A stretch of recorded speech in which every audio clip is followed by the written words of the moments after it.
Assalamualaikum warahmatullahi wabarakatuh. Perkenalkan, nama saya Muhammad Manggala Putra dengan NPM A101701114. Di sini saya akan mempresentasikan proposal penelitian saya dengan judul Analisis Penerapan Agregat Planning untuk Perencanaan Produksi Kopi Bintoha Perkoci. Ya, jadi latar belakang permasalahan dari perusahaan yang saya teliti yaitu perusahaan seringkali dihadapkan pada permintaan pasar yang fluktuatif. Perusahaan seringkali mengalami overproduction atau produksi yang berlebih ataupun less production, sehingga permintaan pasar yang ada tidak dapat dimanfaatkan untuk dijadikan peluang mendapat laba semaksimal mungkin. Apabila Bintoha Perkoci mengalami permintaan melebihi kapasitas, biasanya pemilik terpaksa menolak pesanan ataupun tidak melakukan proses produksi, sehingga melewati kesempatan untuk mendapatkan laba yang maksimal.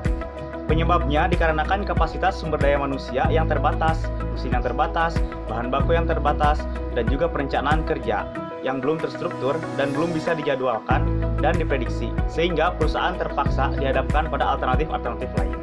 Jika perusahaan ingin meraih laba yang semaksimal mungkin, maka perlu ada perbaikan dalam sistem produksi perusahaan. Salah satu metode yang dapat digunakan yaitu metode perencanaan agregat. Metode perencanaan agregat dilakukan melalui pembuatan rencana produksi peramalan dengan memadankan tingkat produksi sesuai permintaan, mengurangi atau menambah tenaga kerja sesuai permintaan, memfluktuasikan tingkat persediaan atau menggabungkan tingkat produksi persediaan dengan tingkat permintaan. Penelitian dari proposal penelitian ini yaitu yang pertama untuk mengetahui bagaimana perencanaan produksi yang dilakukan di Kopi Bintoha Perkoci. Yang kedua untuk mengetahui penerapan perencanaan agregat di Kopi Bintoha Perkoci. Yang ketiga untuk mengetahui perbandingan perencanaan produksi sebelum dan sesudah penerapan dari perencanaan agregat. Ringkasan literaturnya yaitu berdasarkan pendapat beberapa ahli manajemen operasi, dapat disimpulkan bahwa manajemen operasi yaitu merupakan suatu rangkaian kegiatan yang dilakukan dalam upaya pemanfaatan dan pengubahan sumber daya yang dimiliki menjadi output yang bertujuan agar proses tersebut menghasilkan laba. Dari 10 keputusan manajemen operasi, saya mengambil poin yang digunakan dalam penelitian ini yaitu mengenai keputusan persediaan, mengenai perencanaan produksi dan sumber daya manusia yang dipertimbangkan. Yang terdahulu dalam penelitian ini yaitu yang pertama adalah penelitian yang dilakukan oleh Atika Khairunisa dan Tria Yonatan Teja Kusuma pada tahun 2017 dengan judul Perencanaan dan Pengendalian Produksi dengan Metode Agregat Planning di Simeksi Alloy Case. Dan ini menerapkan perencanaan agregat untuk mengefisiensikan biaya yang dikeluarkan oleh perusahaan agar biaya yang dikeluarkan perusahaan lebih sedikit. Metode perencanaan agregat dilakukan dengan memanfaatkan data permintaan dan data produksi dengan mengatur permintaan kapasitas produksi, kapasitas overtime, safety stock, biaya overtime, biaya penyimpanan, biaya penambahan, dan biaya pengurangan tenaga kerja.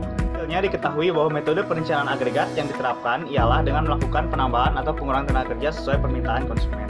Yang kedua, penelitian yang dilakukan oleh Sarah Triani Nurjanah dan Tasya Aspiranti dengan judul Analisis Perencanaan Produksi menggunakan metode agregat planning untuk meminimumkan biaya produksi.